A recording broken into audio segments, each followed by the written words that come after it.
Conversation over. Well, here's the thing. Here's my answer to that. I didn't say that every woman in the world can get pregnant. I didn't say that. No one said that. Obviously, that is not true. And so when the left brings this up, I don't know if they think that we're going to be shocked and say, what, you're telling me there are women who can't get pregnant? What? I have to rethink everything now. I have no idea. No, I said that women are of the nature to get pregnant. What does that mean? It means that it is natural for a woman to get pregnant. It is something women can do, and no one else can do. In a similar way, I might describe a human being by, this wouldn't be the only description, but I would say that a human being, among other things, is a creature who walks on two legs. Now, does that statement become invalid just because babies can't walk and some people don't have two legs? Does the existence of amputees and infants call into question the notion that humans have two legs? Is anyone confused by the statement that human beings have two legs just because amputees exist? If you were asked to describe the human species to some alien from outer space, would you say, well, humans have two legs?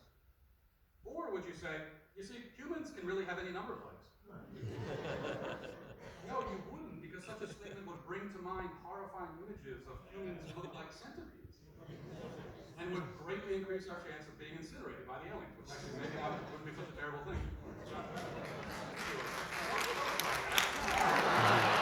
You're plotting the incineration of the human race? Honestly, at this point,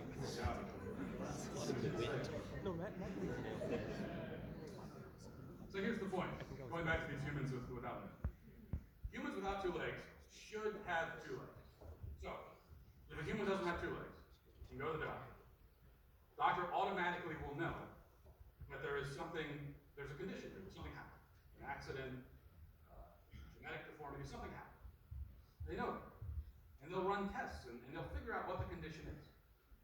What the doctor is not going to say is, well, some humans have one leg. Legs are on spectrum after all, so this is your truth, you should live. No, the absence of the additional leg is a 100% confirmation that something has gone wrong because humans are supposed to have two. This is what is known as the exception that proves the rule. So the same with the sexes and their reproductive abilities. Age, disease, genetic defect, or other circumstance can preclude some females and some males from partaking in their respective reproductive tasks. But that does not at all even slightly call into question our understanding of the sexes or their definitions. Every female is of the nature to get pregnant. She is supposed to be able to get pregnant unless she's too old or she suffers from some sort of ailment. So a woman who is 28 years old and unable to get pregnant will go to the doctor, and the doctor will know that something is wrong, and usually will be able to tell you what the thing is. How does he know that something is wrong? Because women are supposed to be able to do this. Now, on the other hand, if a man goes to the doctor and says he's not able to get pregnant, the doctor will know that there's something wrong, not with his body, but rather with his mind. At least the doctors used to know that. What about intersex? Well, this is irrelevant to transgenderism, first of all. A trans woman is a biological male who says he's a woman. How is his claim about himself vindicated or confirmed by the existence of intersex people when he himself is not intersex? This is like if I claim to be a 7-foot Hawaiian man, and you all looked at me and said, I don't think so. It doesn't appear to be the case. And then I pointed to someone else and said, yeah, but he is, that guy over there. Well, that's him, that's not you. How does his existence help vindicate the claim that you have made about yourself? So the point is that even if I agreed that intersex people belong to some other third category, that would do nothing to validate the self-identification of people who are not in that third category.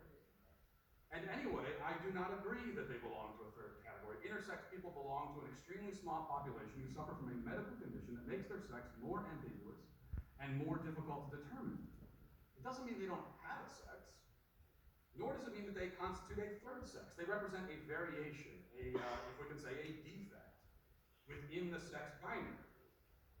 And this is all academic because, again, the tiny population of intersex people have nothing to do with the rapidly increasing population of self-described trans people.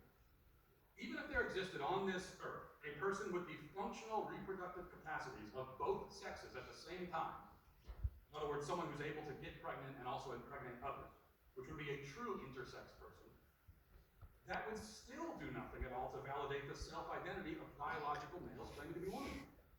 Why would it?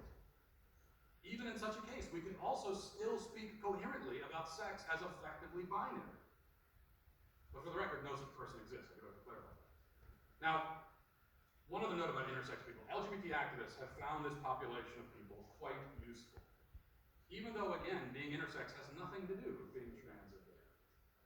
But they're useful props, which is why they're now not only included prominently on the latest version of the pride flag, which gets more vomitously hideous with each year, but activists have also endeavored to inflate the number of intersex people in the country. You'll now hear that it's said that 2% of the country is intersex, they'll tell you. Total nonsense. That would be about 6 million people are intersex. What? That can't be the case. Well, it's not. And what you find out when you look into it is that the sexologists and so-called scientists have defined intersex in such a way as to include people who you would think really don't qualify. And when they say intersex, they mean any male or female who falls outside of what sex researchers have decided is the ideal. Therefore, for example, a man with a below average sized penis counts as intersex. Sorry, And Justin. that's the thing about the LGBT club. They'll make you a member of it whether you like it or not.